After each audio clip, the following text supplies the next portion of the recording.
Welcome to the Alabama Bass Trail Podcast, brought to you by Phoenix Boats. Now, here are your hosts, Alabama Bass Trail Program Director, Kay Donaldson. Welcome to the Alabama Bass Trail Podcast presented by Phoenix Boats. I'm Kay Donaldson, the Director of the Alabama Bass Trail, and your host for this week's podcast. And this is the podcast for the week of October the 16th, Championship Week. So it's an exciting time here in the Alabama Bass Trail office. I mean, teams are now off limits. So as I'm recording this and possibly as you're listening to this, if you're listening on Tuesday, all teams are off limits on the water. They were able to fish Saturday, Sunday.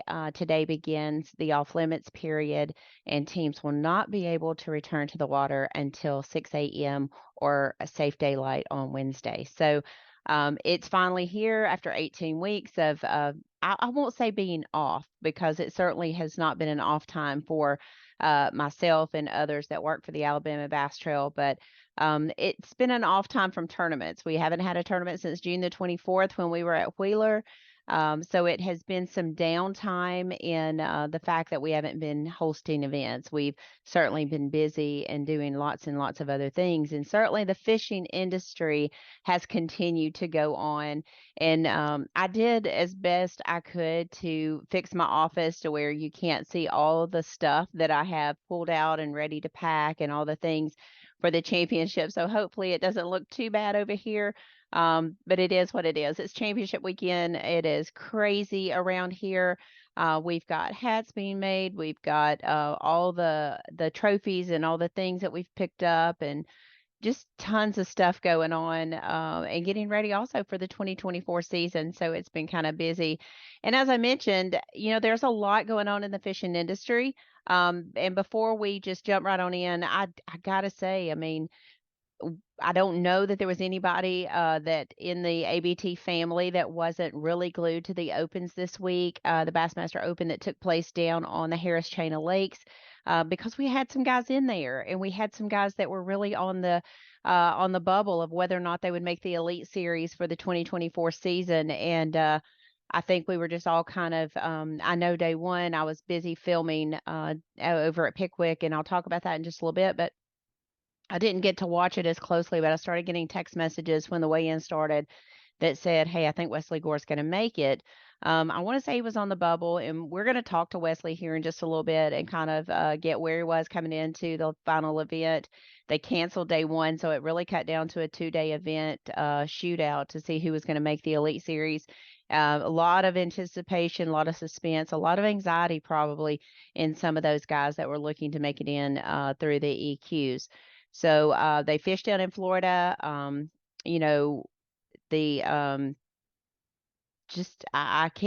want to say they said they had like 14 flights, over 250 boats. Really crazy kind of time to hustle through all of those boat numbers and where you're going to be when you blast off, and what your day 2 number is going to be, and how did Bass do that? Did they invert the field second day? I don't know. I didn't get to talk to Hank Weldon about all that, but a lot of ifs, ands, and whats and buts when you look at the Open from the Harris Chain of Lakes this past weekend. But we are going to talk to the newest member of the Bassmaster Elite Series, Mr. Wesley Gore. You may remember Wesley. He was one half of the ABT South Anglers of the Year in 2022, and also the overall Anglers of the Year. You've heard me talk about Wesley here on this podcast. You've actually heard me talk to Wesley on this podcast. But you've also, if you are in TikTok and you've been on some of the lives, you've heard us talk about Wesley and talking about how we felt like that it was just a matter of time. And I think if anyone has paid attention on social media or watched him, it was just a matter of time before we saw him make it to the next level. The amount of time he spends on the water, the amount of, just hard-nosed fishing that this kid does. And I say kid, he's like 23 years old, has been chasing this dream for a couple of years now.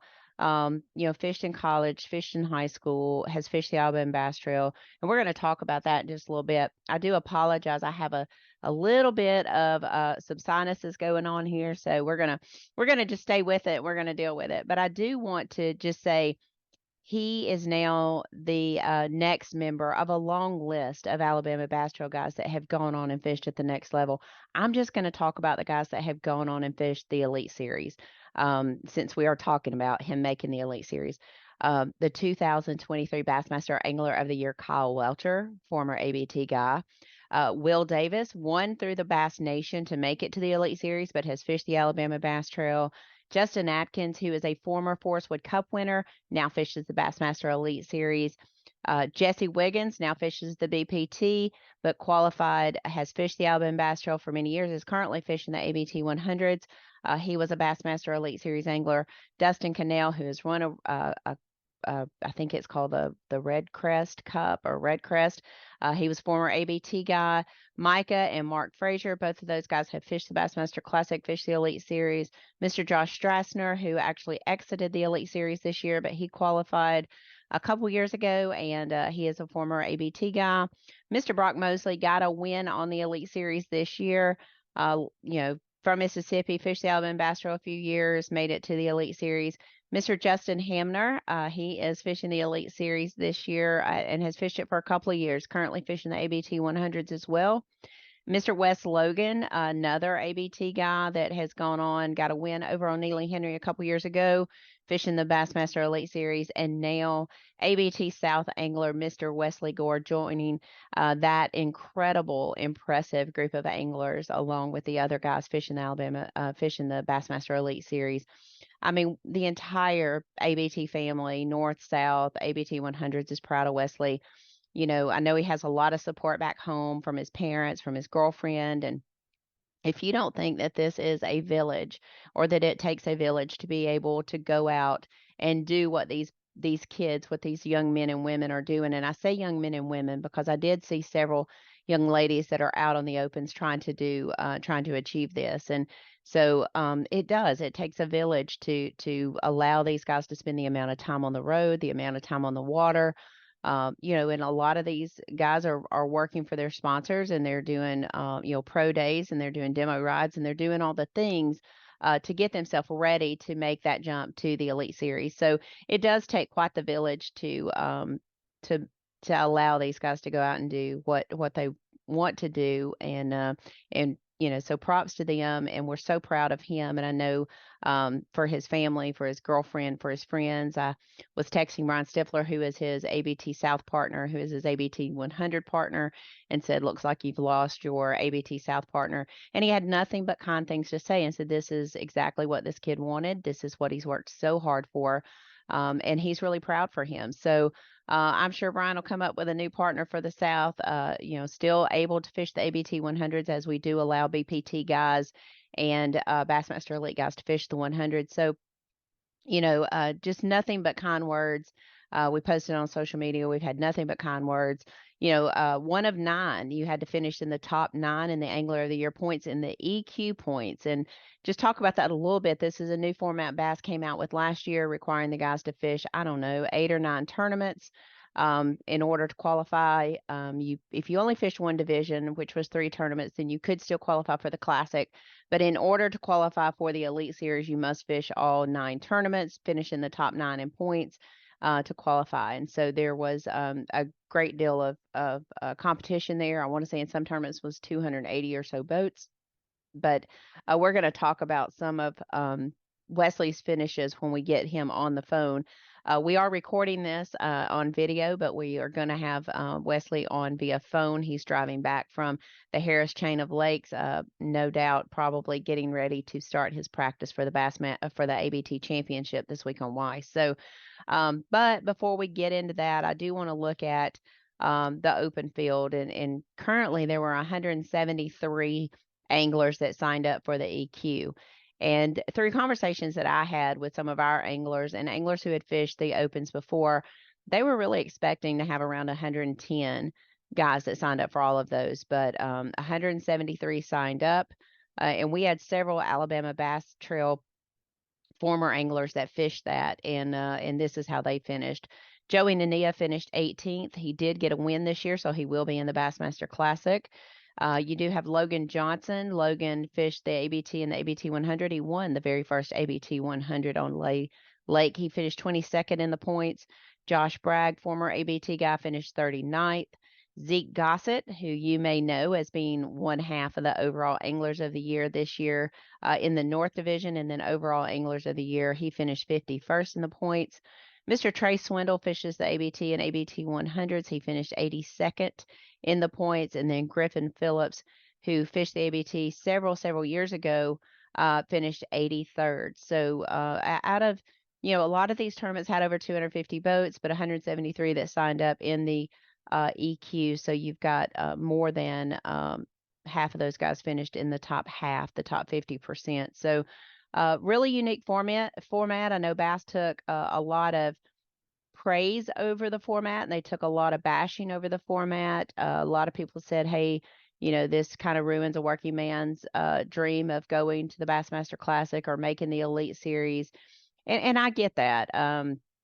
It's not easy to change formats. It's not easy to make changes in the fishing industry. Fishermen are very, very creatures of habit, and they get used to one thing, and it's really hard to change that. But I think overall, and I kind of held my opinions to myself, I was really worried about this for Bass simply because, and I do apologize, guys, because of the economy and where we would be as far as gas prices and the things like that. And later on in the season, I think I started seeing rising prices, hotel prices, food cost, and all the things because of inflation.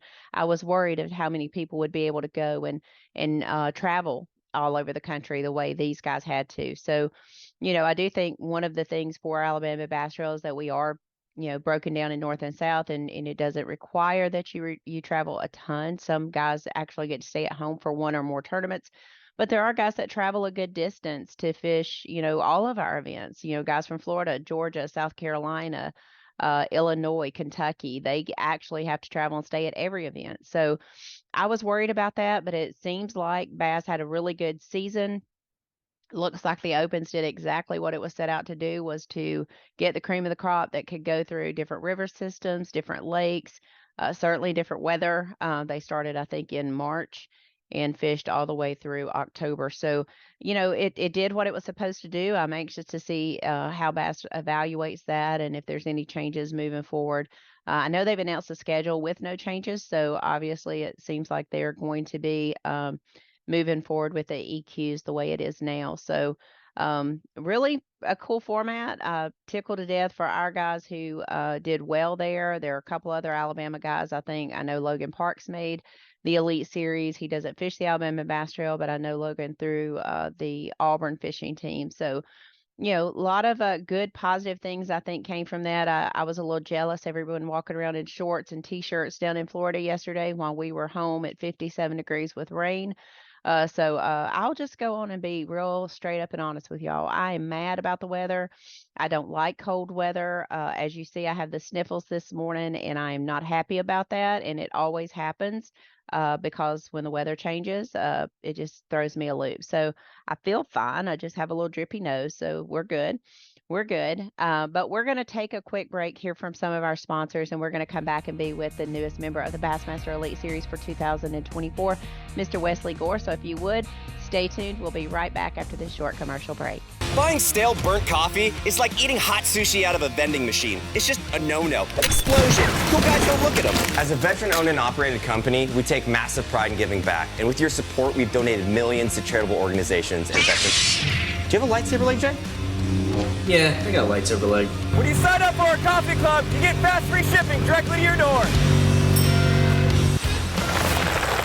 I'm on a helicopter. Welcome back to the Alabama Bass Trail Podcast presented by Phoenix Boats. And as I promised, and I just told Wesley when I invited him into the call, it said the 2024 Bassmaster Elite Series angler Wesley Gore. Welcome to the podcast, big guy. I'm here, that's for sure.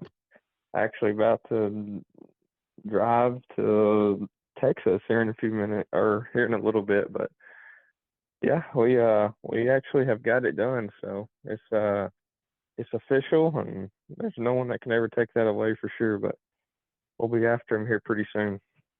No doubt, no doubt. I mean, man, what a heck of a year. And what I want people to understand is it's one thing if that's what you set out to do and you're going to fish the opens and that's what you're going to do. But dude, you fished lots of other things. You didn't just concentrate on the opens. I know it was your main focus, but you know, it just looking at everything that you fish. And if anybody follows you on social media, I mean, you're constantly on the water.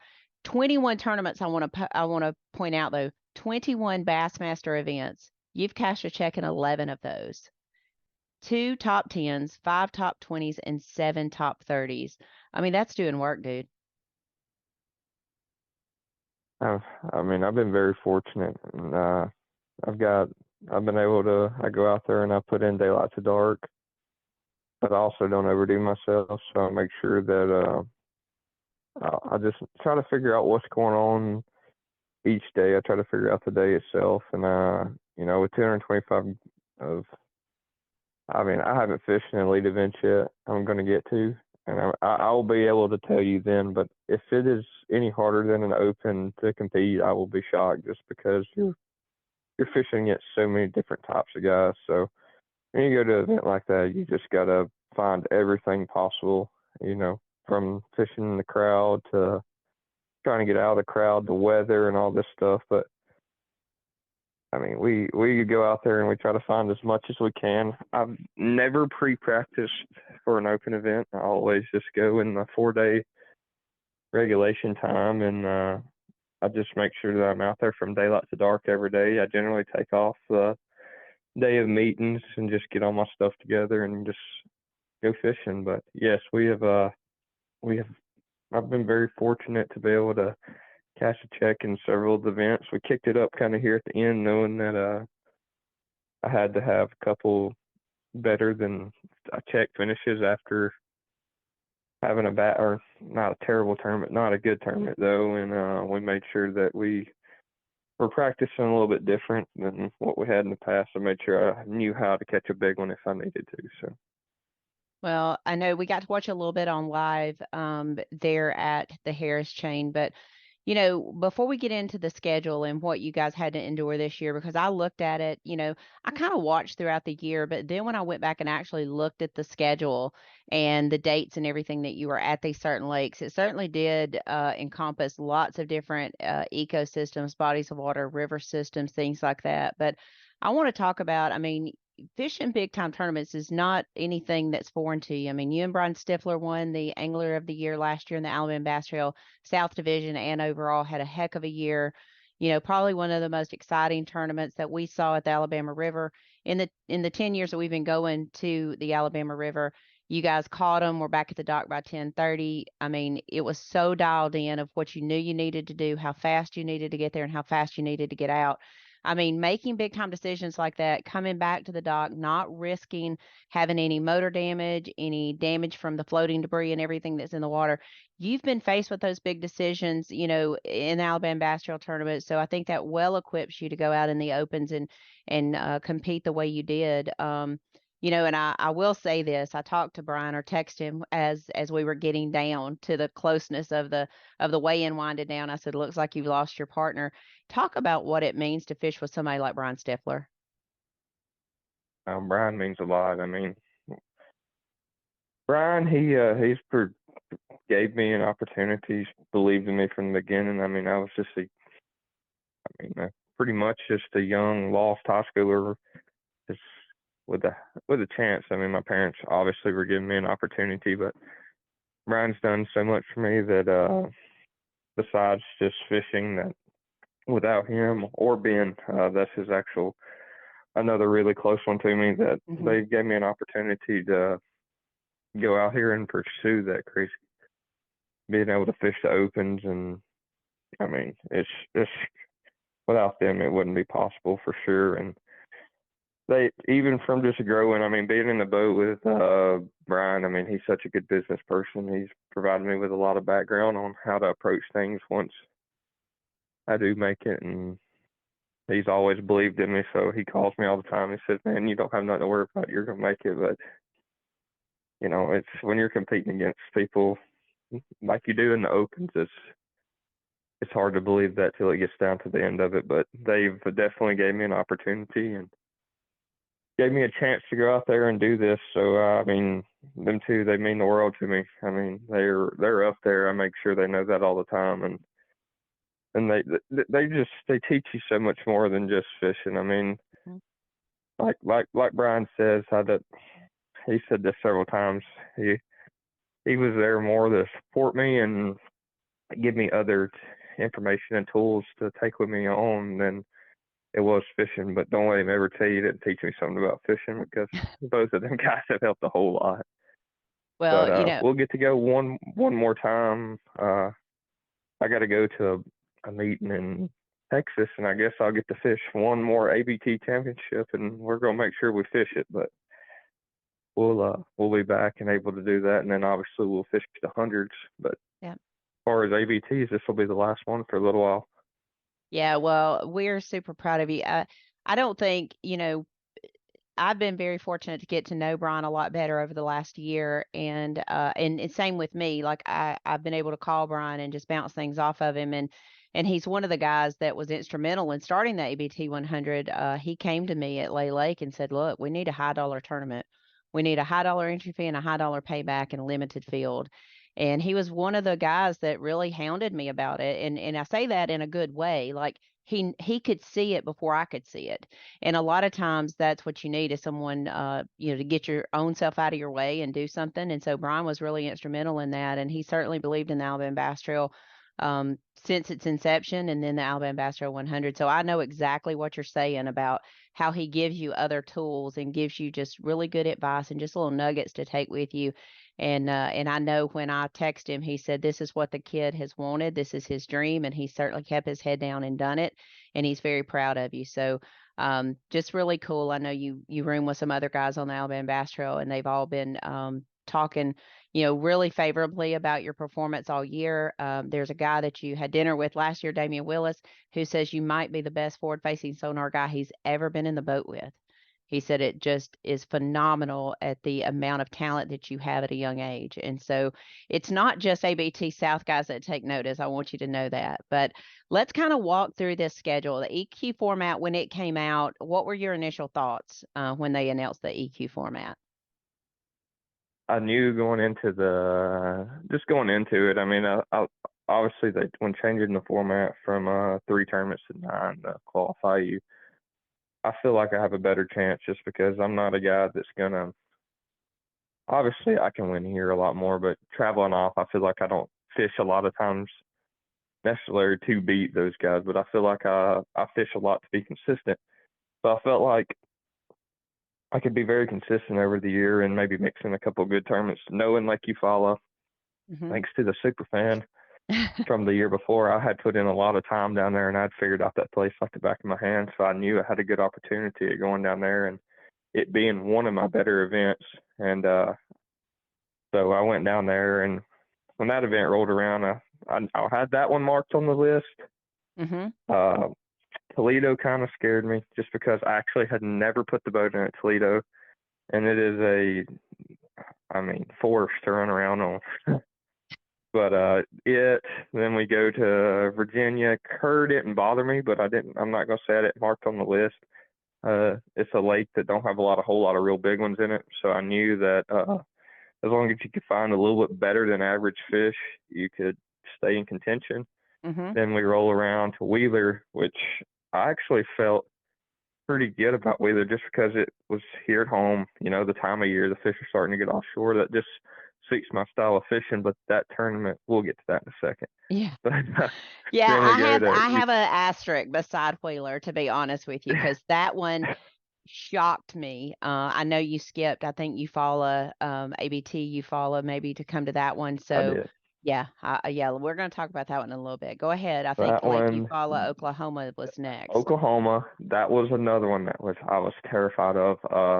Just because I've actually done fairly decent in Oklahoma in the past, but the problem with Oklahoma lakes, they're not bad fisheries. They have not looked good this year just because of how big the events are that go there. But they don't have a lot of fishing, but they got really good quality fishing.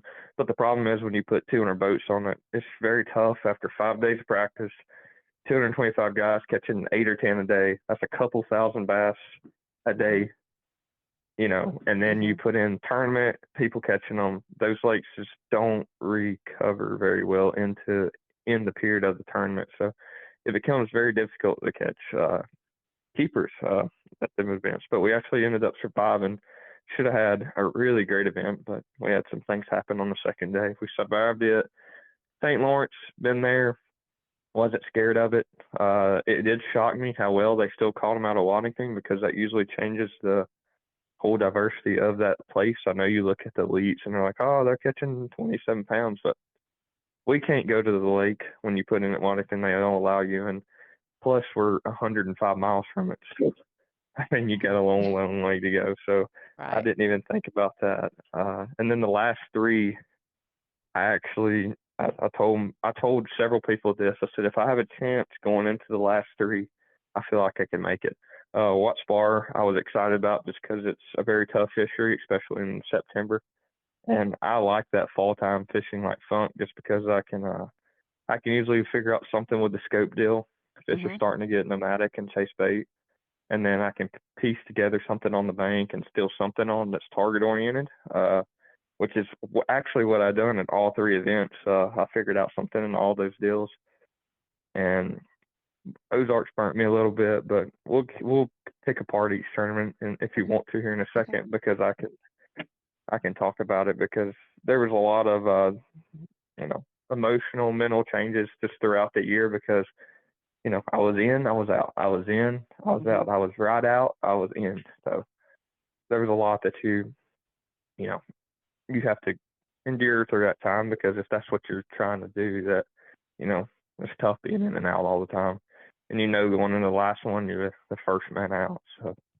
Well, and I did mention that off air as I was leading into this segment with you. I said I thought he was just right outside the cut, like in 10th, 11th place going in. So were you at 10th or were you at 11th place going in? So they still only took 9, but in the EQ race it went to 10 because Kent is in it. He's on the elites already. Okay. But I was in 11th, 1 point out. That's what I was thinking. Well, I did want to talk about, an event that you thought you had it dialed in and it just didn't go. It went south. Was there one of those? Is that Wheeler? Is that Lake of the Ozarks? Which one was it that you thought you had dialed in? You thought, this was a good chance for you to have a top 20 finish, and it just didn't work out. Wheeler, I would say Wheeler better than Ozark. I definitely had something figured out at both places, but stuff at Wheeler, that Ozark just didn't, it changed. We had different conditions, but Wheeler was probably the most difficult tournament. I've said this still to this day that I've ever fished in my life. And I was actually in 3rd or 4th in the points at the time. I was coming off a 2/11th and like a 40th place finish at Virginia. So I was actually in a pretty good place. And early in the year, it's still really tight. Still tons of people in it, but I had figured out several things. And I'd actually, I give credit where it's due, but that was the only event all year that I had, we could get a little help as long as we was before off limits. And I had actually got a little help from Damian Willis. We got pretty close over time. And he kind of just explained to me what areas of the lake, and Chad Hall, by the way, he did help me. And they both kind of explained to me what areas of the lake that they had the fish live in. And when they explained that to me, I didn't understand that 95% of the bass on Wheeler live on 6% of it. And, I spent like probably I put 38 hours on my boat idling on the flats. And when I tell you that I found 0 places outside of the 100-yard areas they told me they lived on, I found 0. It's pretty insane how that place sets up. But I actually found them pretty good. I found the place the guy ended up winning. And he was the only other. It was a little bit off the wall place, actually. That was probably the only place that they didn't tell me about. But it was just a shallow shell place. But the shell had clustered up really, really hard on it. But it was you hear about all these sweet spots and things like that. When I like at Wheeler, dude, if you're not the boat throwing on it, you might as well just not be fishing because you're Right. just going to watch the guy wreck them. Right. So the shell stuff was one cast. I'd found 6 or 8 of those little areas that had fish on them. You could definitely catch them. We had the shad spawn still. I found one place shad spawn that ended up being the place that actually, let me rephrase that. I traveled with Zeke Gossett. I gotta give him credit. He won. We were team. We traveled together on these for all these events, and we were working together. And he found an area that there was a pretty big shad spawn, but it was pretty extensive. But we ended up going there together and relocating it and making it like it was pretty much a one cast deal. And we found where there were some bigger ones on it. It was just a little rise. It was shell or gravel, but it wasn't exactly like the ones that everybody else was catching them on, where they're just sitting on the bottom. The shad were just spawning on it. You could catch a few off of it, but it wasn't. You could just sit there and catch them all day. You had a very small window, but I'd put together a grass spot. I had 2 or 3 schools offshore. I mean, I had this unlimited amount. I felt like stuff. I thought I could fish shallow around Decatur and catch some fish, and it just. I knew, though, I needed to have a pretty good boat number just because everybody knows the flats or the area that a lot of the fish live on. And I pretty much spent my entire time from, I guess, the power plant down there to the dog food plant up above Decatur. I believe that's what that is up there on the right. Anyway, right above just say to the third bridge. I'd spent my whole 5 days. I actually practiced for 5 days on that one. You only got a half day on the meeting day, and Right. I had caught some big giant fish through practice. Fish I probably shouldn't have caught, but there wasn't a whole lot you could do with what I was doing. I mean, it'd be the first fish that was biting. I was just kind of seeing what was around, and I think that week I remember calling Damien, and I'm like, dude, I've caught an 8 something. 1/7 and like 3 6-pounders, and that ain't counting all the 5-pounders I've caught. And I said, I'm not even trying to catch them. He was just mind-boggled. But anyway, I roll around. We get our boat numbers, and we just terrible. I am middle of the pack, which is I did the math this year. I was between 90 and 130 in 8 of the 9 events this year. In day one for boat boat numbers? number draws. Boat number draws, okay. And day one boat numbers, which turns around and flips you to be in the exact same spot the second day. Right. By 20 or 30. So there was one event I was above 90. So, wow. that's a whole nother thing you got to deal with, and that's a pretty tough deal. But anyway, Wheeler, I'm in the middle. I remember Wheeler that morning, I rode for 45 minutes when I took off before I ever turned the motor off into Decatur Flats. It takes 5 minutes to run down. Right. Because I could not find somewhere to stop. Yeah. So I finally just pulled over in a patch of grass area and caught some fish in. I actually caught one pretty decent one. Except that I wasn't getting anything in the shell. I mean, those guys don't miss. They find everything. Yeah. And there was 10 to 25 boats on every place that there was been fish in practice, and there was just no sneaking in. And so I fished for like 2 hours, and I didn't have a fish, and I just told myself I have to pull the plug and I have to go catch. I have to catch 5 the way in. So I run up above the bridges and I start fishing shallow. That's kind of area I was fishing shallow, and I pieced together a limit pretty quick. I caught like I think right at 11 pounds or something like that that day. I didn't lose any. That's just kind of what I caught. That's one of the few times I can say that this year. But anyway, day 2 rolls around, I'm way down the list. I mean, those guys wrecked them. I mean, the weights are pretty tight. It wasn't super top heavy. You can expect a 20 or a couple 20-pound bags, whatever, but it dropped pretty quick. A lot of guys had that 12 to 14. I think 14 pounds was in 40th place. So looking into it, I know if I can catch 16 to 18 pounds, I said I can write this down as a good tournament, because I know I'm going to jump back up in the top 50. So I kind of had seen who was ahead of me. Zeke actually had a pretty decent number. And the way we done things this year was, if the way we fished is if whoever got the better number we always started together. We'd always trying to find a group of fish to start on. And he got there the first day, but there was literally so many people that pulled in there with him that there was no chance I could do it. So the second day rolls around. I'm before Zeke, and I'm before every boat that was on the place. So there's a little bit of hope.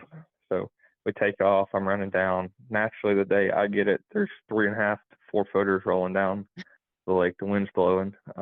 So I ended up passing. I was running a decent little piece. I was running down towards the power lines right around that area. And it's not far, but a lot of the boats were going slow. And I remember that morning, I had it pinned as hard as I could go. And I ended up passing like 35 guys to get down there because I knew how important it was to get there and get a couple bites. And I roll up and I go around it. I actually run down the back side of the bar and get there. And I try to power pull down, but they wouldn't hold, so I just like put them in the water where they would catch water and the boat wouldn't come out of the water so high. Mm-hmm. And I get my rod. I did that before I ever got a rod up. And I threw out there in the first cast, I hooked a 4-pound smallmouth, and it was the craziest fish I think I probably hooked all year that I didn't catch. The waves were rolling down it, and I hook her, and the waves were so big that they were going in and out, and she bit it like in the backside of a wave, and I could see her. And as soon as I set the hook into her, she like cuts through a wave, like goes up one and jumps. Wow. It was just really funny. It was not funny, but it was really neat, but it was crazy. But she ended up not coming off that time. But every wave that would come, the place that the fish were sitting, you could see the bottom. It was taking all the water off of it. Wow. And where she bit. And anyway, I ended up losing that when she jumped off, and it's just nothing I done wrong. It happened. That was the thing I had to deal with a lot this year. Second cast, I lose that one. I reel my chatterbait back in, throw it back out there. I catch a 5-pounder, and I know automatically that I may have lost one, but that fish right there is going to mean a lot. Mm-hmm. Make another cast on it, lose a 3-pounder. All right, I'm like, all right, this ain't good. I've lost a 4 or 3 and called a 5, but I was like, you just got to stay adamant. Yeah. So I make a couple more casts, don't get a bite. I catch a 4-pounder, and I actually ended up only having like 13 pounds that day. Anything else I'd done that day just didn't work, and you can't get on anything. By the time I left, everything was covered. I was fishing behind some really good fishermen up shallow. That's what I ended up figuring out. Mm-hmm. And I just, between JT Russell, he lives around here. I mean, it was the craziest thing ever. He actually fishes with Chip Bradley a little bit, and it was amazing. I was messing with him because I was behind him everywhere I went, and then also Sam George. I would fish something, and I guess I was fishing a lot faster than those guys, and we were fishing down the backside of certain islands and around them and little stretches, and I could see them on the stretches, and I wouldn't even fish them. But a lot of times I'd run up on the start of the wind blowing sign so I could go with the wind to fish. And by the time I would get to the bottom end of the stretch, they would be cranking up to leave, and I'm like, oh my gosh! And I would try to get ahead of one of them, and I'd get behind the other one. It was just hilarious. It was just so much adversity to deal with, but ended up weighing a limit. We started that tournament in like 150th, jumped up to 93rd. Worst finish of the year still, but we had opportunities. It was just crazy how small the fishery fished with that many people, and how much adversity you had to deal with. Just how a boat number, as little as that is in fishing, can determine the fate of your event, and that was one of them that it was crucial. Most of the tournaments we fish, it's not like that. I'm not usually one to really care about a boat number, honestly. I don't even practice for it, but I knew at Wheeler I had practiced for a boat number, and it just never prevailed through the tournament. Was Wheeler one of the ones I know you follow? Had to be one you had circled on your calendar just because you mentioned due to the super fan, kind of dogging you and Brian out saying you couldn't win Angler of the Year.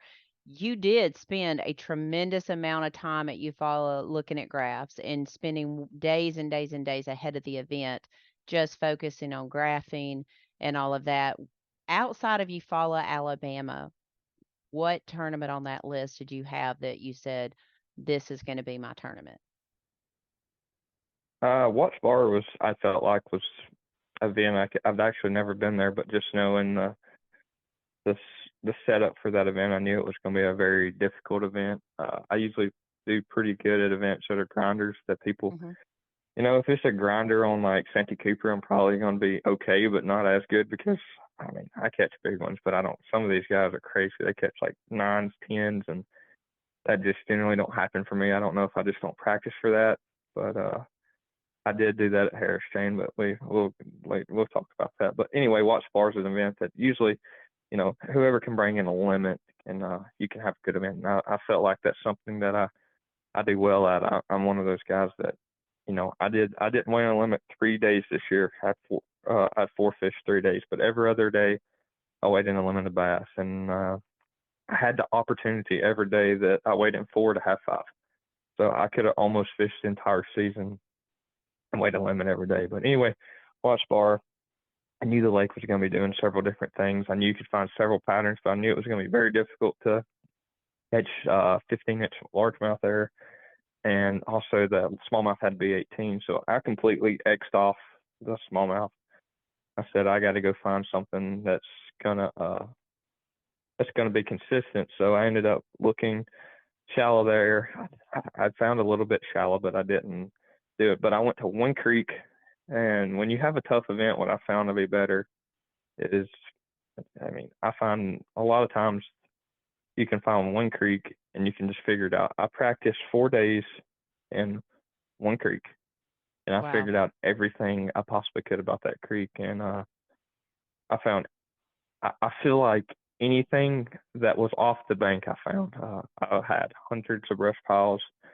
There was not a ton, but there was a little bit of it got burnt pretty quick because it was a little more obvious, but there was some really, really deep hydrilla on that lake, but they were in isolated patches, and you could catch a lot of fish out of them. I actually practiced down there the first day, and or obviously every day, but the first day I practiced down there.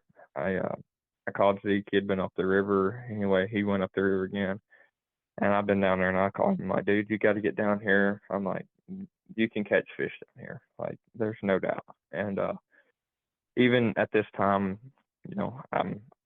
I probably forgotten about the points because I was out at this time. Hmm. And it was, I think, the farthest out I had been all year. So I was just fishing, and we always try to help each other. And I was like, dude, come down here. So we ended up getting on this hydrilla deal. That was pretty neat.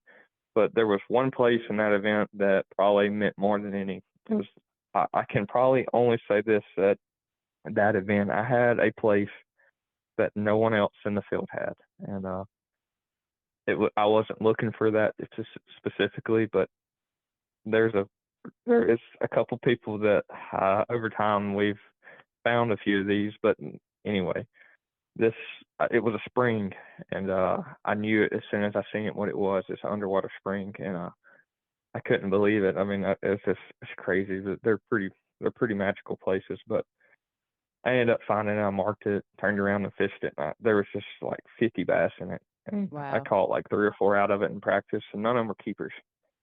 But anyway, the first day of that event, I fished it, but I didn't really catch any. But it really saved me towards the end of the event. The second day, I caught all my fish the first day fishing isolated hydrilla and a couple out of piles, but that stuff didn't replenish. So the second day I run down there, I fished 5 or 6 of the hydrilla places, and I haven't got a bite. I'm like, I got to go to the spring. And first cast, I catch like a 3-pounder. Next cast, I catch a keeper. Next cast, I catch a keeper. Next cast, I catch a keeper. So now I know that I've only got to get a bite or 2. I run around, I fill my limit, and I actually started practicing. I felt like I kind of had enough. And it almost bit me, but I ended up finishing 11th. There were some guys that caught big bags that had nothing the first day that jumped up, but we got there, and then it carried me through on the third day too. I think I caught 2 out of it, but I caught one good one for that place, and then I was just able to junk it up and piece together a decent bag and jump up the leaderboard a little bit. But that was an event I felt like I could go do what I like to do, which is, I am a pretty good live scope fisherman. I do well with that, but without a doubt my favorite type of fishing. It's crazy. I love to sit behind the steering wheel and just idle. Mm-hmm. I mean, that's how I approach every event. I mean, I put a lot of hours on my boats, but a lot of it's idle time because every event I go to, I'm going to put 20 to 40 hours on it idling. I mean, I want to find as many places that if I get in a pinch, I can get a bite. And I think that's kind of what separates me a little bit in these events about being able to weigh a limit all the time, is because I don't rely on one thing. I sample a lot of things, and I always have somewhere to go to get a bite. And and you don't always know what that fish is going to be, but sometimes it ends up being a real big one, and sometimes it's a keeper. But all of them are important when you're fishing for points. It is. There's another guy that is no longer with us, but I remember him doing the very same thing. I actually did a media event down at Lake Eufaula with Phoenix. Gosh, I want to say it was late 2013. And Aaron Martins talked about the importance of spending time behind the wheel graphing. And I remember being on the boat with him and really thinking that I was going to get seasick because he was just turning the wheel so sharply over here and turning the wheel so sharply over here. And he just kept marking points, marking points. And so I think about Aaron when you say that, because he talked a lot about Brad Wigman and I were on the boat with him, and he talked about the importance of not always keeping a hook in the water, of how important it is to sit behind that wheel and mark and graph and look at what lies under the water. And so when you're talking about that, it reminds me of the only day I ever got to spend on the water with Aaron. And how great he was, and it's very reminiscent of that. So props to you for knowing that. I mean, you spend a ton of time on the water, and it doesn't always have to be with a rod in your hand and a hook in the water. There's a lot to be learned from just sitting back and looking at what's going on around the water and then what's going on underneath the water. So props to you about that. Fishing the EQs, you said this in a little soundbite just a minute ago. You said these guys are going to catch them. They do everywhere you go. You fish, the Alabama Bass Trail against an incredible group of anglers. But the EQs are different. The EQs are different. It's not a buddy trail. Yeah, you have a network. You have Zeke and some other guys that you've probably befriended out there. But you're out there. Yes, you're friendly, and yes, you have a network. But I mean, you guys are out there. Everyone's fending for themselves out there. Talk about that and kind of grooming yourself to go and fish the opens, because there may be some people listening to this podcast that maybe that's on their bucket list for next year. Talk about the being in the EQs and how that's different from fishing your buddy trail. Yeah, it's absolutely a little bit of a change. Alabama Bass Trail is a great foundation for anybody that's, wanting to choose the avenue, because obviously the competition level is the best there is in the state. You're going to get to fish against the best guys that live here, and some of those guys that you fish against are also very capable of fishing for a living if they chose to, but they've chose alternate routes and they enjoy being home. But on top of that, you get to also be in a trail that has a sufficient amount of boats that's very similar to what the opens are. So you can get used to fishing around people. There's a few things that's a little bit different. And the thing that I have several people that, whether I would have made it this year or not, I'm helping some people that are my age. They're wanting to pursue the path. And, just from being able to do it the last 2 years, I've done all the events. In 1 year, I've done 3. I've been able to just learn a ton and mature a good bit as an angler. And the biggest thing I can tell them is they need to fish events that are at home, that have a lot of boats, B, that has good competition level, and the X factor is a co-angler. So I tell a lot of them, the guys, to fish like BFLs, since it's one of the only events at home that it draws a crowd, and you have the co-angler. You're required to have one there, and you have to fish a little bit different when you have the co-angler. And it's not necessarily a bad thing. But co-anglers are a good thing. But you have to, you just have to be able to. You have to make sure that whatever you're doing, that you're completely finished with it before you ever let him get a chance And at you it, because do. you don't. and it sounds bad, but it's just the way it is. You're out there trying to fish for a living and make it, and you got to make sure that, all right, I'm done with this before you ever let them get a chance. Because look, if I was a co-angler too, I'm 100%. I'm not going to mess with my boater. But if he goes by something and he took his time to throw at it, I'm going to throw at it. Obviously he's throwing at it for a reason. It's fair game once it comes past this intersection of the boat. So you just want to make sure that you can learn to adapt and fish with them. But the EQs, the biggest thing that, the guys do catch them. I mean, it's crazy. This year was the most fun. It was a phenomenon. I actually had enough points and I finished 7th overall, 6th in the EQ race. I would have won any other year of the points with my year. And I finished 7th. Those guys that were ahead of me obliterated them. And it's truly a phenomenon. I'm very interested to see how. I'm glad I don't have to fish them again because there's a lot of pressure in it. But I mean, I just want to see kind of how the points just go through with this new setup. Mm-hmm. See how it is. But they always add up 9 events over night. You've always qualified through 3, but they do the total points race, and it's never equaled that. It's never has. It usually takes about like 1420 to 1440 to win, and I had 1455. Wow. And I would have won any other time. But the thing is there that I've learned over time is it's more important. You need to put in your time, but the biggest thing is how much you got an 8 to 9 hour day to be fishing. How long can you stay in it? And I'm not meaning when you're casting. I'm not meaning when whatever you want to think of. People think of that just fishing. It's mental. There's so much mental to fishing, and you have to be able to be in it at all times. There's so many times this year I had my back against a wall and I could have just gave up. I mean, and you can't. You literally can't. You always have to think your next stop's going to be it. I was the first flight, or not the first flight. I was the middle flight. This was you follow Oklahoma. I was doing it like 3:45 or 4, something like that.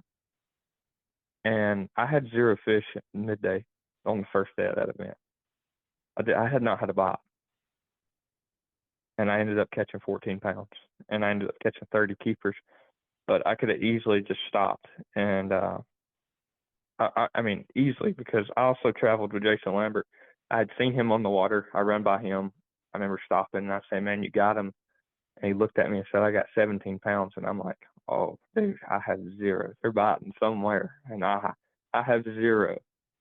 So, whether you have to take a minute and just give yourself some time to recoup, you have to stay in it. You can't spin yourself out. But the thing that I've always said going into EQs, it was more this year. I had to learn that, we all, the people I travel with, we always like pick at each other and we're like, you obviously want to know what the pay line's going to be, what you think it's going to be based on multiple people's practices. And Right. in the past, you could be pretty accurate, the last few years. But this year, when they flipped it like this, there were so many phenomenal fishermen that come from MLF. There was local guys that haven't been on the scene before that came in, that you truly got the best of the best that wasn't already fishing, the BPT or the elites already.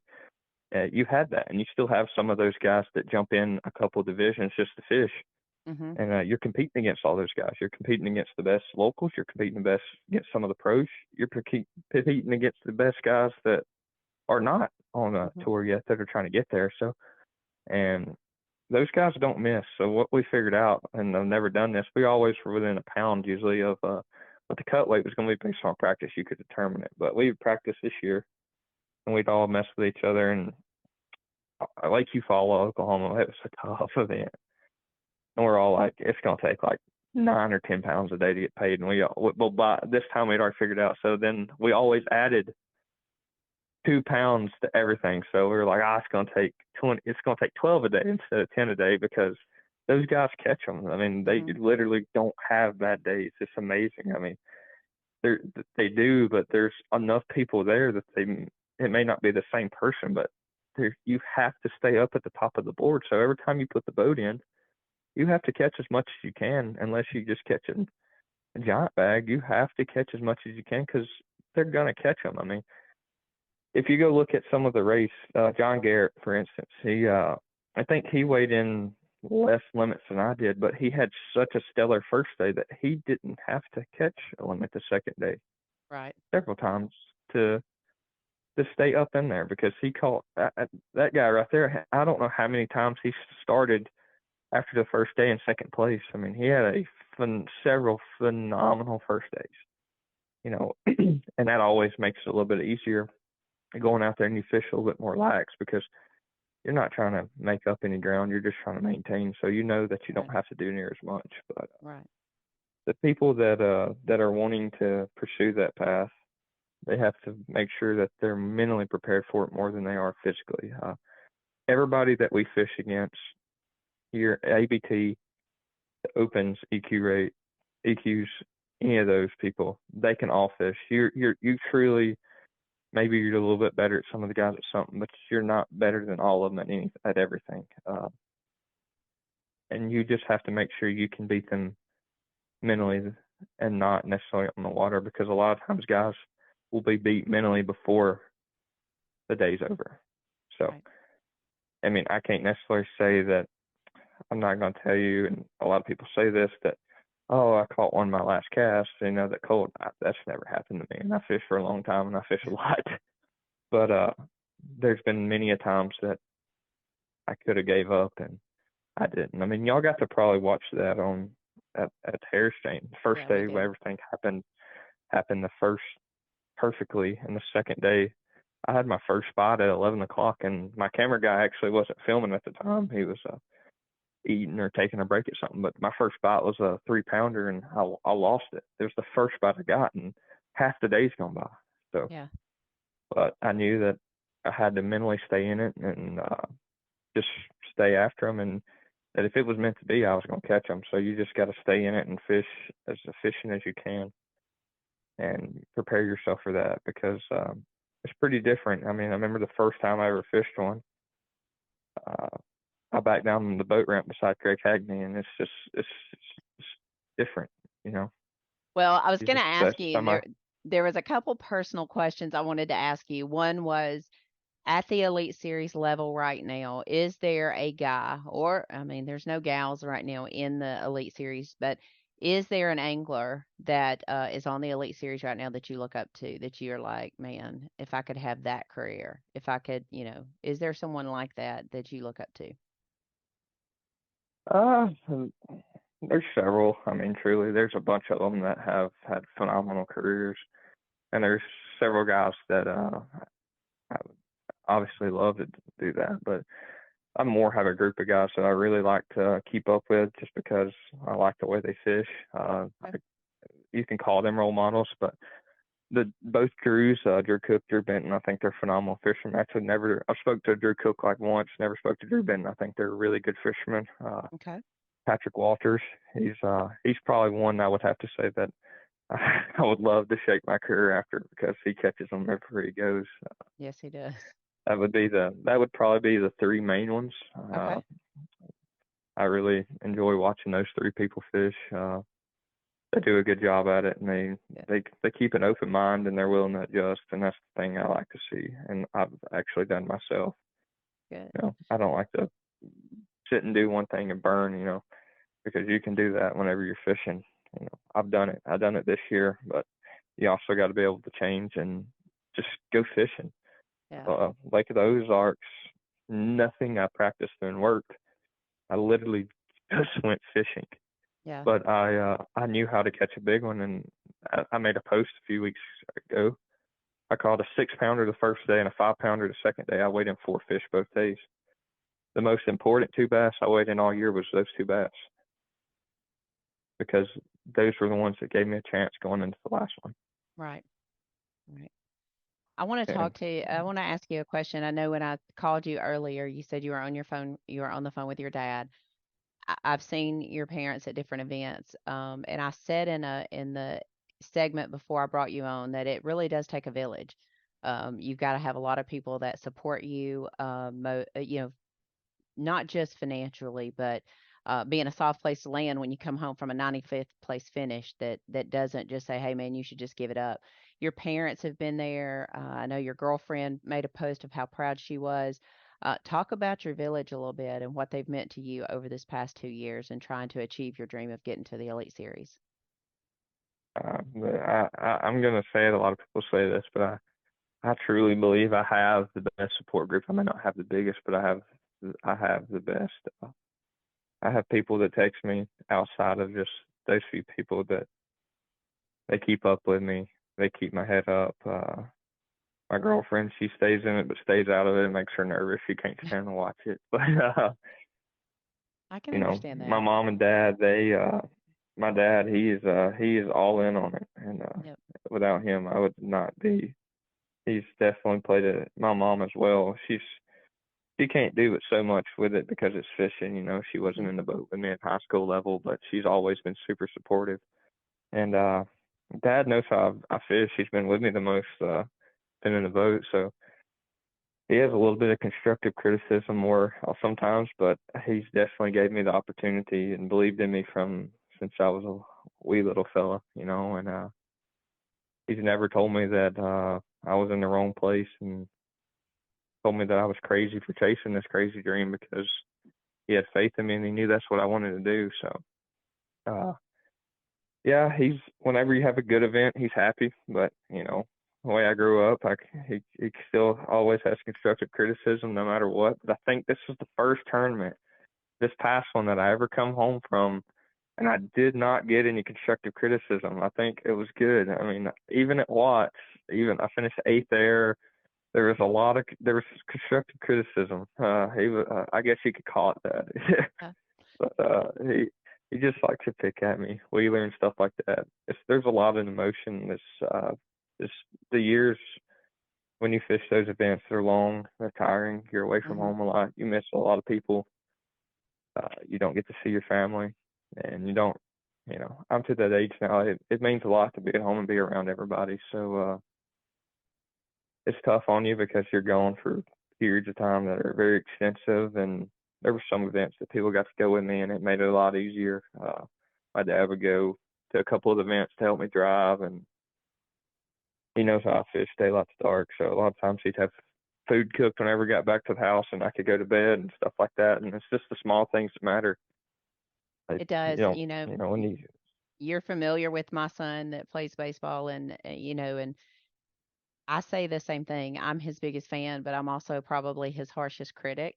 And I think that's just how his parents are. We know, especially when we see potential in our kids, and we know that they're just this close to being able to achieve their dream. And I think that's just kind of what we are. But I've watched that from the sidelines, and I have watched you garner fans among your peers, which is sometimes hard to do when you're whipping their tails. It's hard for them to be your fan when you're whipping their tail, but I've seen you garner friends through the Alabama Bass Trail that don't necessarily fish with you on the South. Damian, you mentioned him. I know Josh Chappell is another guy that follows your career very closely. Y'all share and room together and stuff in the South and on the 100s, but I've watched that happen. And again, it is very hard to garner their support when you're competing against them. So congratulations on being able to do that. You mentioned that you're going to fish the Alabama Bass Trail Championship. It's this week. You're going to go in basically blind with no practice. Hopefully Brian's gotten a little bit of practice. I'm glad that you're going to make that event. You're going to be at our 100. Damian Willis said if this goes out and it's a deep tournament, I pick Wesley Gore. He said he's absolutely the best forward-facing sonar guy I've ever been in the boat with, and he will wear your tail out if this goes to be a forward-facing sonar event. So even though you haven't had practice, you're still in the conversation when you're looking at teams from the South Division to do well. So just letting you know that. No pressure or anything. I can't imagine this would be more pressure than what you were under this past week. Anything else you'd like to say before we wrap this interview up? Not particular. I mean, if you have any more questions, I can answer. I mean, maybe you have some off the top of your head, but well, I just can't love think of anything particular. I just love listening to you talk about, the woes of, that you go through that and that you're able to keep your head in it, because most people don't understand that you're not fishing against that guy. You're not fishing against Greg Hackney that's backing down the ramp. You're really fishing against the conditions. And you guys had a lot. I mean, day one canceled at the Harris chain, having to keep your mind in it. You know that you're just right outside and you've only now got 2 days to state your case and do work. And you were able to put that together, staying mentally strong, through all of the different conditions, the different weather, just things that happen. And I know we talked to Zeke. You mentioned him. He and John had a tough time at Wheeler by, I think, had some trolling motor issues at Wheeler. Had to put the boat back on the trailer, swap boats, go out late, lose fishing time. Still were able to garner the Angler of the Year.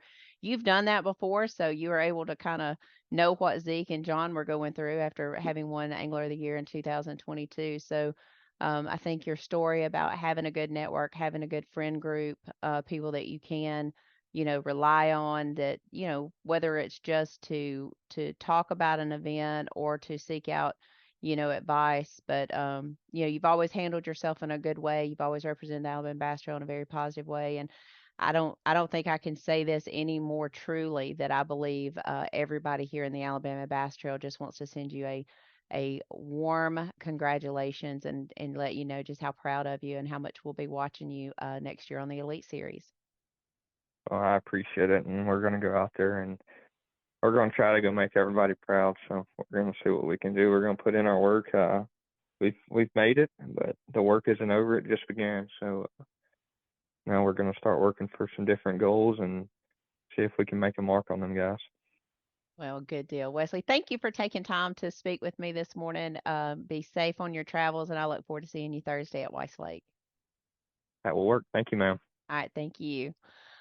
All right, guys, what a great interview with a nice young man, the 2024 Bassmaster Elite Series angler, Wesley Gore, former ABT Angler of the Year, former ABT champion. Can he come back to Weiss Lake and be one of the ones that take home $50,000 this weekend? We'll be right back. We're going to take a short commercial break from some of our sponsors, and we'll see you back here in just a minute on the Alabama Bass Trail Podcast presented by Phoenix Boats.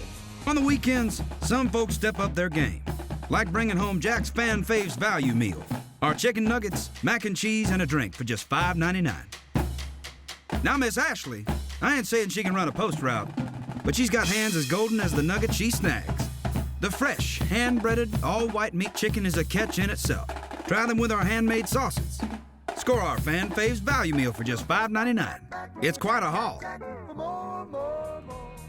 Welcome back to the Alabama Bass Trail Podcast presented by Phoenix Boats. And as I mentioned at the top of this show, it's championship week, Weiss Lake week. We haven't had a tournament since June 24th, but the guy I'm about to have on, he's had a few tournaments. And in the last 4 weeks, I think he's won 4 or 5 tournaments. I mean, he could not have a better roll into the championship than what he has had. And I'm talking about none other than the GOAT. And when I say GOAT, I'm not just saying GOAT from Kay Donaldson. I hear this every time I talk to somebody. It's the GOAT, Mr. Terry Tucker. Welcome to the Alabama Bass Trail Podcast, Terry. How are you today? Oh, I'm fine, Kay. Doing another lovely day in paradise. Just proud to be alive, I'm telling you.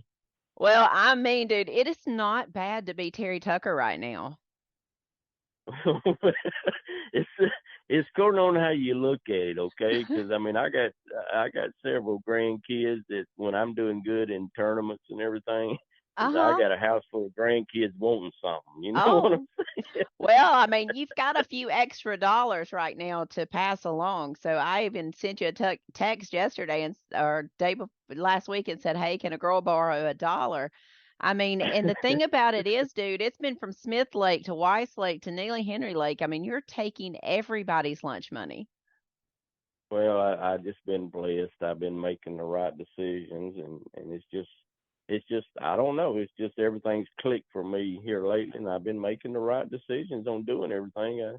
And you know, you gotta, when you get on that pony like that, you gotta ride it till you just run the horseshoes off of it. You know. That's true. And that's basically what I'm doing right now. As long as I got the momentum going my way, I feel good about it. And just hope it continues on through this championship. Well, one of the things, and I told you when I talked to you yesterday, I'm not going to get into specifics because I know you just won a tournament over on Y, so I'm not going to really get into specifics there. I want to talk more about Terry Tucker, the fisherman, how long have you fished competitively? Ma'am, it's hard to, and it's going to go way back there.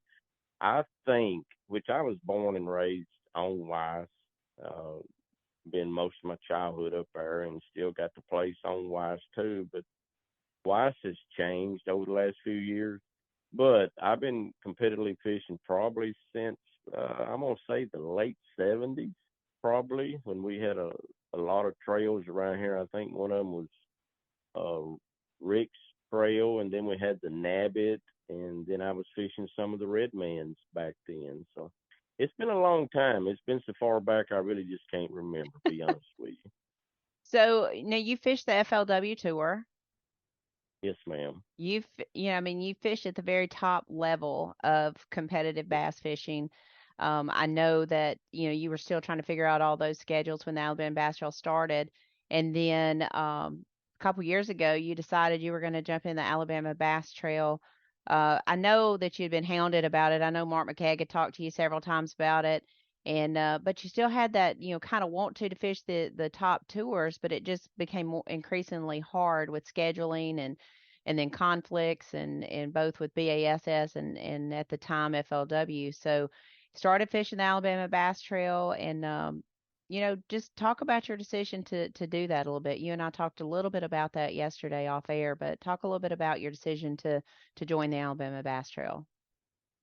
Yeah, well, of course, like you say, I fished all the way. I started at the bottom, worked my way all the way up through it, and back then that's the way you had to do it. You just didn't sign up for turf, or Right. you just didn't buy your bass boat and a truck and say, "Well, I'm gonna fish competitive or on a professional level." Mm-hmm. Well, it got to the point where, like you say, scheduling, and it was dominating my life. You know what I'm saying? I was gone 2 to 3 weeks a month, and it just wear and tear on you. And it got to me physically back in 2007. I think I had kind of it was actually, I think it was an Everstart tournament on West Point Lake. And after that tournament, which I did end up winning that Everstart on West Point. But after that, I had a little stroke and everything, and I decided not to fish for 2 or 3 years. So I kind of backed off and just fished little local stuff, and fishing kind of when I felt like I was fishing. And I really wasn't in the right mind. Mm-hmm. I could be going down the lake and I'd forget or wouldn't even recognize places that I'd fished my whole life, and it was like me starting back over. Mm-hmm. So I decided then that this is not the way I want to keep going.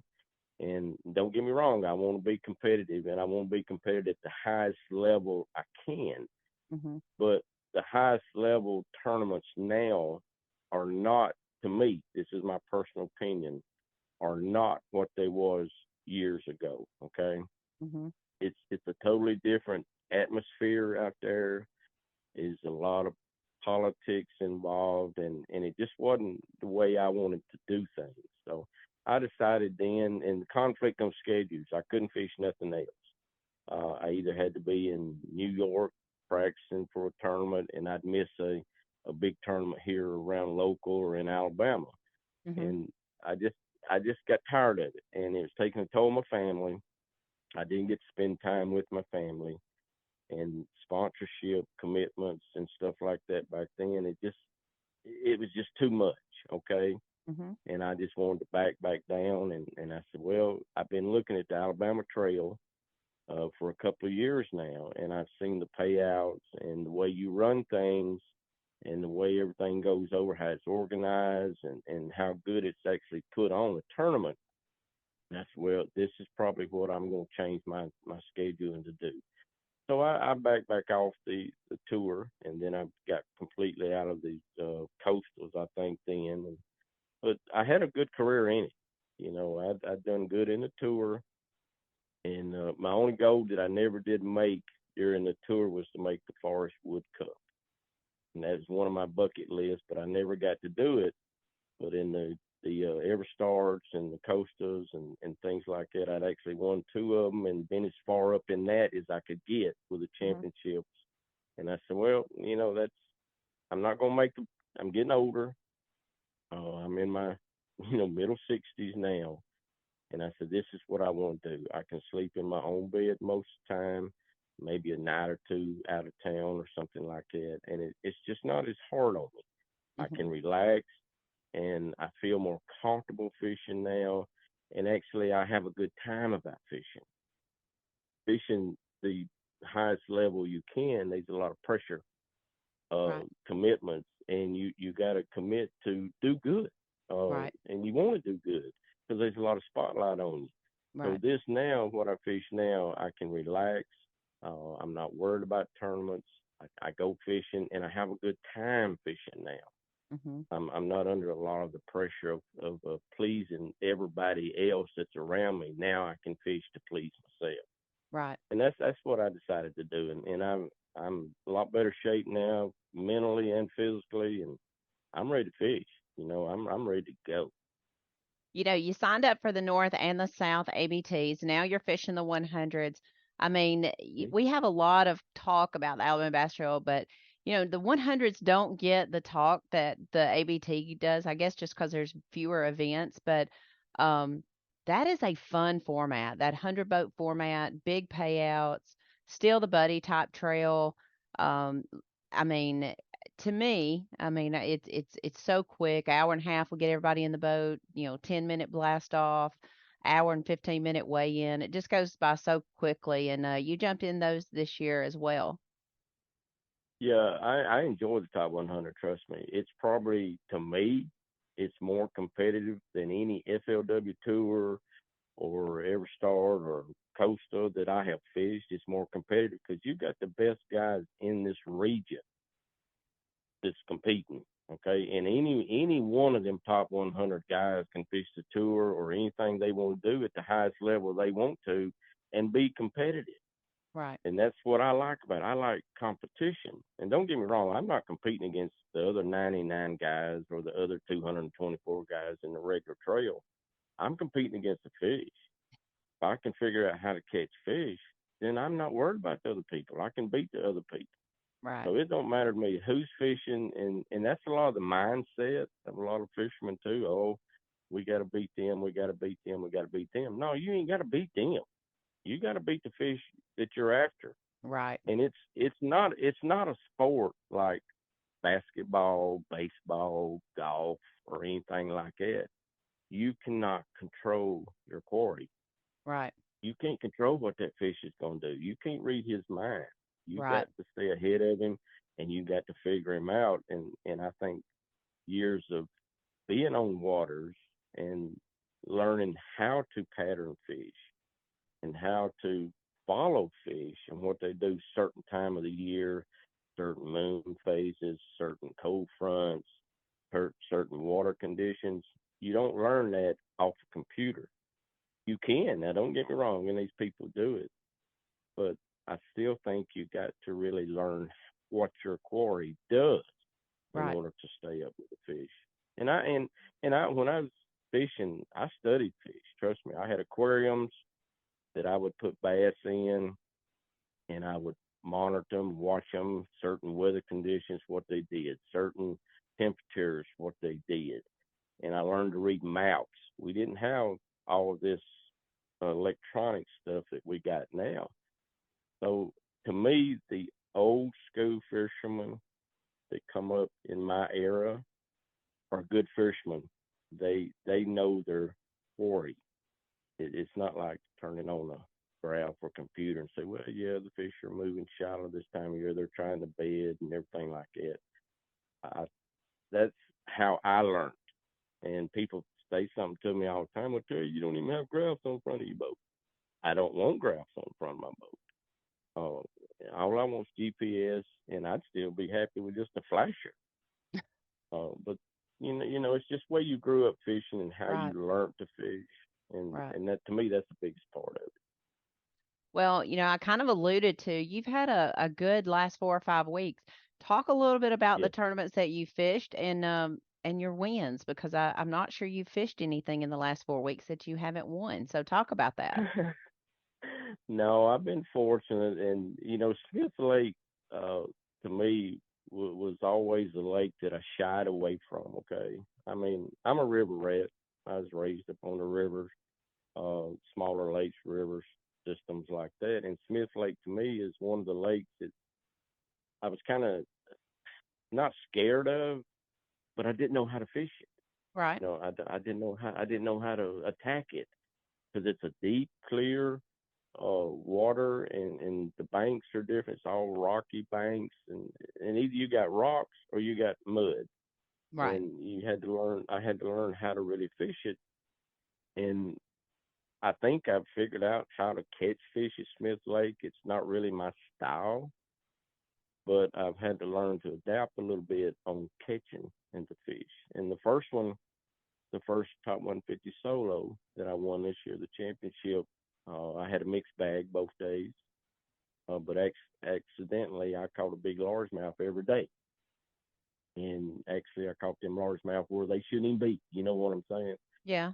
But I got lucky and caught them. And then once I picked up on that, on what I'm doing, and then the next tournament, we pretty much had big spots and then one largemouth too. So I've learned to target both of them on that lake. Mm-hmm. I've learned to adapt on catching which species that I'm after, and then I look at the weather conditions and the time of the year, and then I just go from there. And I've just been lucky on making the right decisions on where to go and what to do. So you won 2 tournaments on Smith. You won the 150. I think that's the ABA Solo 150. You won Yes, ma'am. the Smith Lake Bass Fest, which was 200 plus boats, 235 boats, I Yes, ma'am. think, over there. And then you went on over to Weiss, going to do a little pre-fishing. So hey, I'm going to jump in a tournament. And then what do you do there? Well, it seems like we may have lost Harry for just a minute. I'm going to go ahead and try to call him back.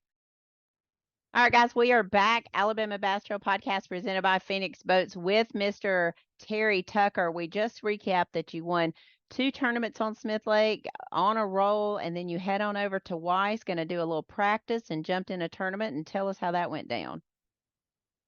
Yeah, I mean, it's hard for me to fun fish, and anytime there's a tournament going on or anything like that, I want to try to fish it. So, why not? I'm Yeah. saying you never know the lucky cast. And Right. I decided to get into it, and I said, well, I'm just going to piddle around. The wind was howling, water was rough and muddy, and of course, the water's down and everything. So I just went fishing, and I got lucky, but it actually keyed me in on some stuff that I'm going to look at during this tournament coming up, Mm-hmm. and it benefited me. I think it benefited me.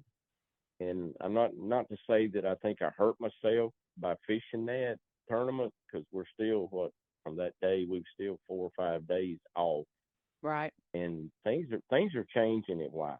I mean, it's the water's dropping down, the water's getting cooler, the daytime hours are getting shorter, so there's a lot of things that's going to go into play in this tournament.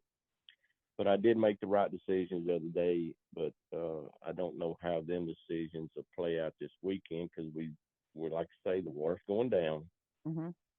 And I think we got a rainy spell coming in Thursday, and then another cold front Friday and Saturday. So I don't know. It's going to be one of them starting back over things, and we just going to have to go fishing and let the fish tell us what we're going to do, both days. That's all I know to do right now, because this is one of the toughest conditions we're going to fish on at Weiss Lake in October in these kind of conditions. And Well, it's going to be. the thing that stood out to me about your win was not that you won, because I mean I always expect that, but almost 18 pounds. I think it was like 1790 something that you won with. And over the Yes, ma'am. last 2 months, I mean, a 13-pound, 14-pound bag was the deal. Like, I mean, Yeah. almost 18-pound bag was significant. And in talking to a couple of people that I've talked to, it's because those conditions are changing. We're getting out of those 90 and even high 80s days, getting down in those Mm-hmm. low to mid 70s in the daytime and high 40s, low 50s at night, really cooling down that Mm-hmm. surface temp, which is what our last 2 weekends, our 2 podcasts have been about, is really needing those conditions to get out of those 90s. So Right. saw that your bag came in a lot better than what we've been seeing over at Weiss Lake over the last couple months. And then you go to Neely Henry yesterday or Saturday? Yes, ma'am. Yesterday. And you did what? Yes. Yesterday, and I won that one too yesterday. So you are currently 4 for 4 in the last 4 weekends. So as Damian Willis said, write Terry Tucker the check. Just go ahead and save all of us some time and just write Terry Tucker the check. You know, having that kind of momentum coming into 172 boat championship on your home lake, and I want to read exactly the quote from the text that you sent me. I sent you a message and said, I hear you're taking everybody's lunch money. And you said, can't wait to championship day on my home lake, Weiss, born and raised on Weiss. How Right. excited are you to come in on I'm 4-tournament win streak and hit your home lake of Weiss Lake? I'm pumped. Trust me, I'm pumped. I'm ready to roll. You know what I'm saying? Yeah. It's just I know when I launch the boat Friday morning that I'm going to start new again. Put everything out of the past, whatever, like last Saturday up there at Weiss, put that behind me because it's going to be different this weekend than what it was last weekend. And I know, if you just think about it, it's the time of the year. You think, well, water's cooling off, fish are starting to migrate up again, come out of the deep or whatever, and start moving a little shallower and all like that.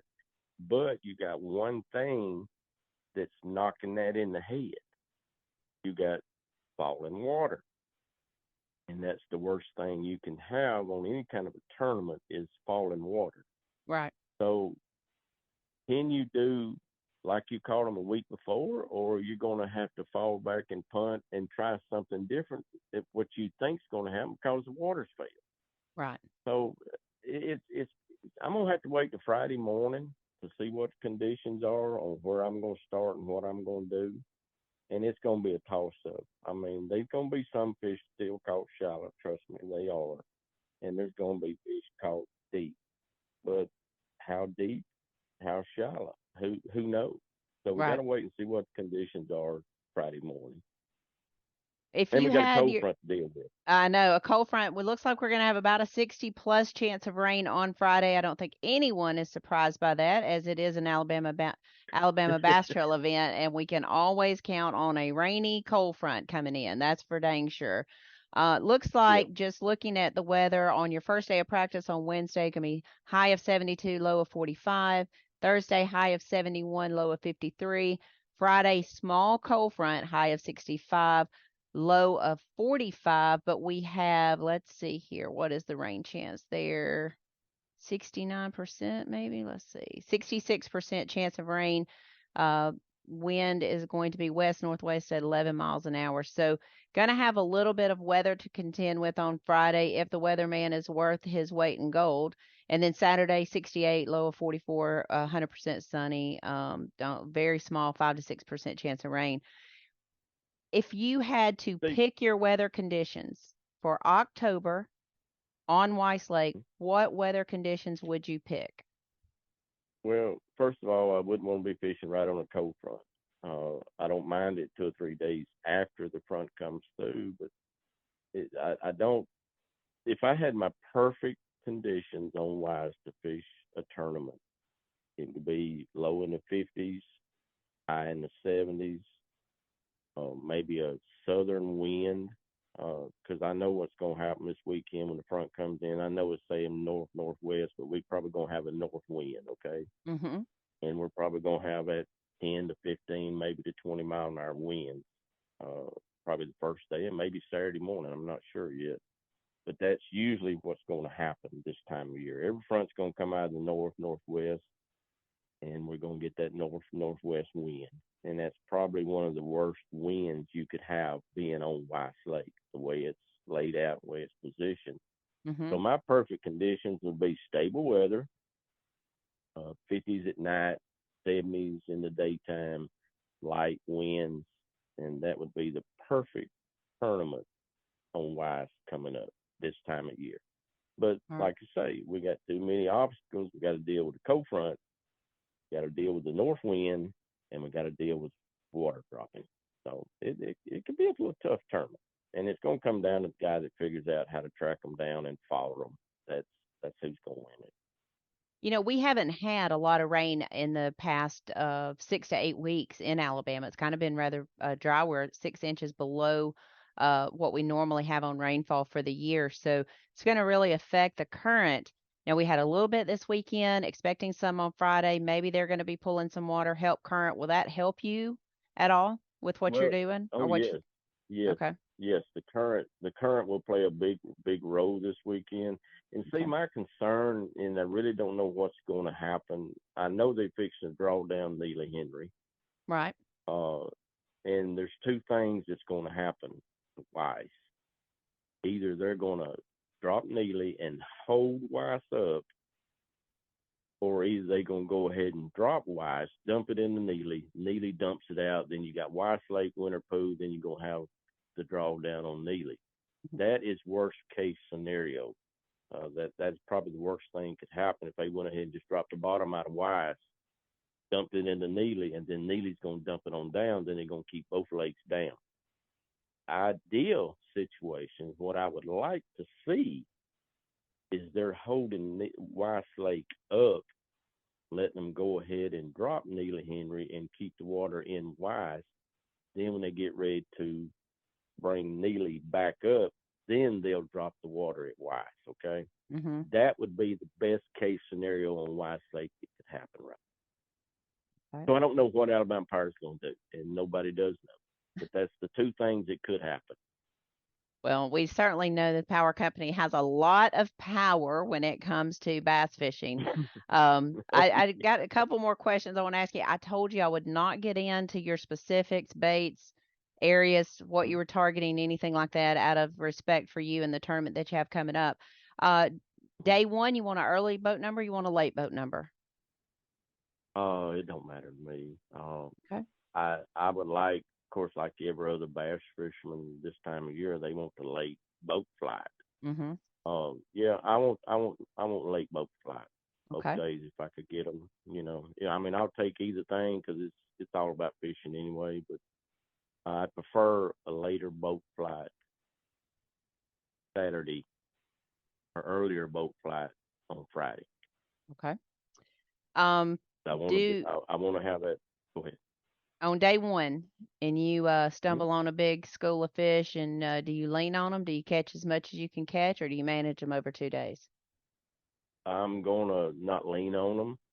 If I find if my pattern or whatever I can figure out works, then I will try to catch what I think we'll need. And I think we're gonna have to be in that. This is just all thinking of what's been going on up there. 15 pounds. If I could get 15 pounds the first day, I'm backing off. And then I'll go back and really hammer on fish second day. Okay. But if my first day thing works, then I know other areas that I can lean on. I mean, I can go ahead and lean on it the first day and drain everything I want because I've got another area or two or another pattern that I'm going to fish the second day because we got the difference in the cold front coming in. Right. I'm gonna lean on them both days. Trust me, I'm Okay. gonna lean on them both days. What do you think you're gonna have to win? 2-day total. 17 a day. 17 a day is probably what's going to be that magic number. 15 to 17 a day. I think somebody's, and you got 175 guys on Weiss Lake. Somebody's going to get a couple of big bites somewhere. Mm-hmm. Somebody's going to get a couple of big bites. And that's what it's going to come down to get that magic number of 17 pounds, 18 pounds. But I think on the average, you're going to have about 15 pounds a day. 30 to 32 pounds for 2 days. Okay. Championship mixed bag. Okay. Championship 2-day, 25th place is where we pay down. What you're going to have to get that 25th place check? 25 to 26 pounds. 25 to 26 for 25th place.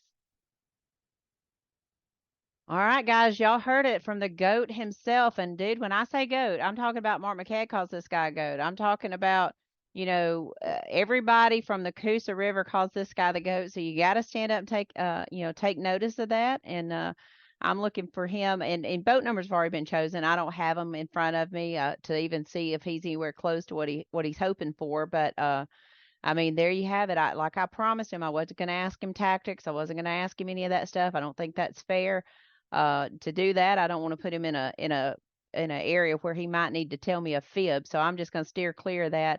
Terry, congratulations on 4 phenomenal wins over the past 4 weeks. And hey, dude, I wish you all the best coming up this week on Weiss Lake. I appreciate that, Kay. And I've always been a Coosa River chain feller, but I'm starting to look for property on Smith Lake.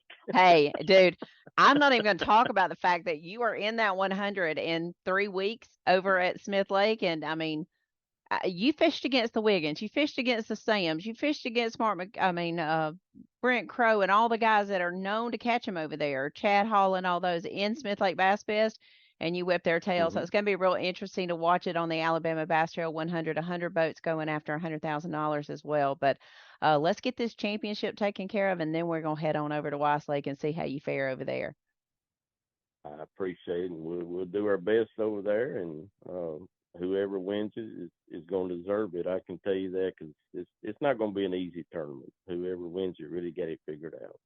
That's what I've heard. Terry, thank you for staying on with us and coming back and talking to us this morning. I really appreciate it, and I'll see you on Thursday. Thank you, Kay. Appreciate it. Thank you. Bye-bye. All right, guys, there you have it from the GOAT himself, Terry Tucker.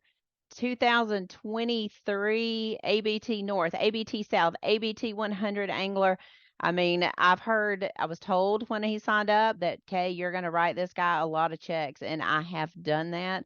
Always enjoy having Terry on the podcast. Stay tuned. We're going to take a short commercial break. We'll be right back on the Alabama Bass Trail podcast presented by Phoenix Boats. Perfect checking account doesn't exist. Not at a bank, that is. So why do you keep looking there? At AmFirst, you can get no minimum balance or monthly fees, an instant issue debit card, and free checks with unlimited check writing. But who doesn't want more? Like a rewards program you'll actually use, and convenient digital tools that make it easy to manage your account from anywhere. Now you could try and find that at a bank, or you could save yourself the trouble by checking with us. Welcome back to the Alabama Bass Trail podcast presented by Phoenix Boats, the last segment number 3. I just can't, I'm really getting ready to go to Weiss Lake, Cherokee County.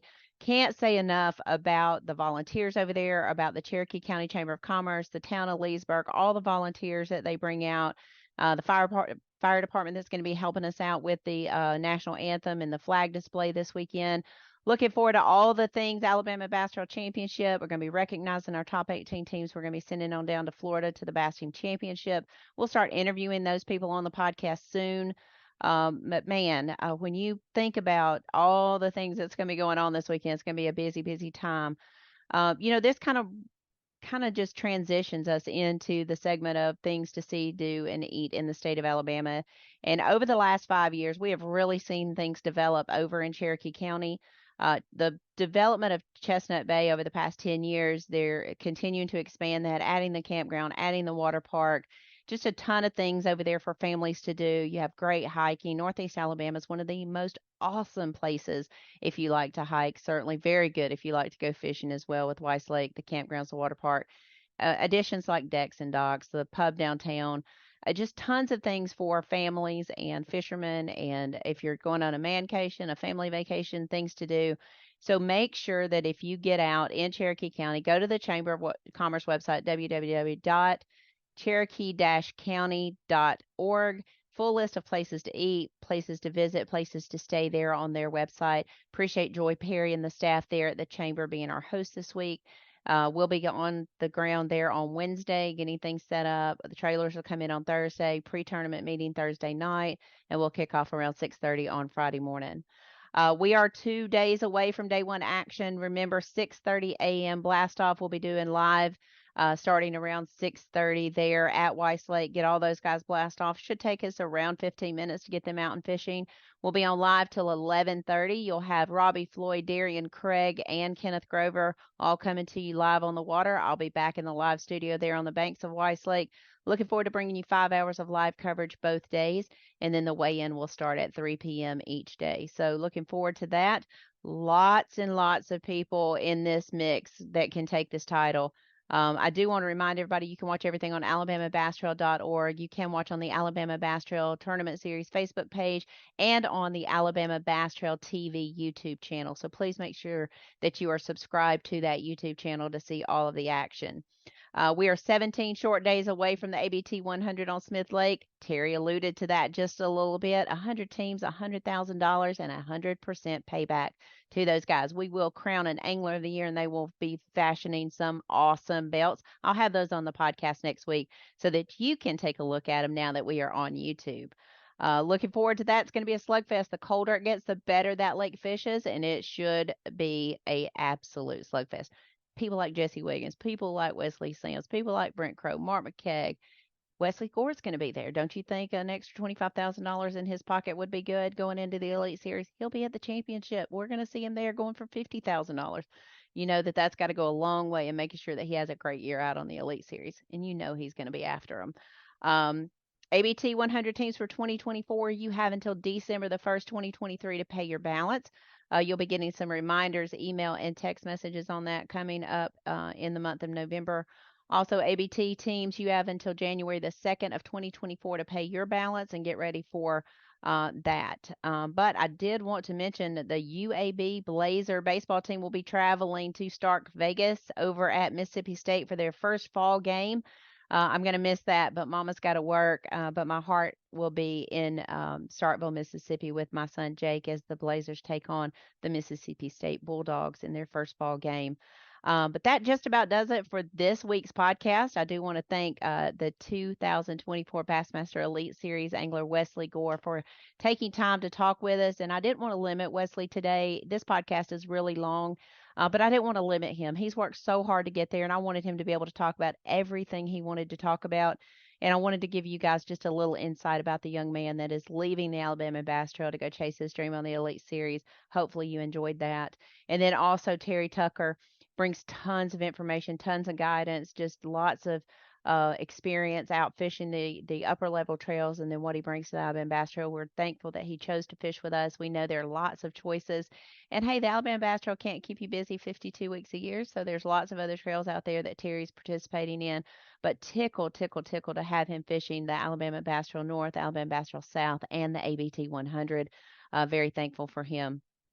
But that wraps it up, and I do encourage you to tune in to live this weekend as we watch the action unfold at Weiss Lake. You can catch it on all of our social media channels that I mentioned to you earlier. I do hope that if you get out on the water that you're safe. Make sure that you're wearing those PFDs. Make sure that you're being safe out on the water. We don't want any accidents in the state of Alabama, so make sure that you're being safe. But until then, I hope we see you in Sweet Home, Alabama. And until then, God bless, good fishing, and go Blazers. Thanks for listening to the Alabama Bass Trail Podcast. To learn more about the Alabama Bass Trail, make sure and visit alabamabasstrail.org.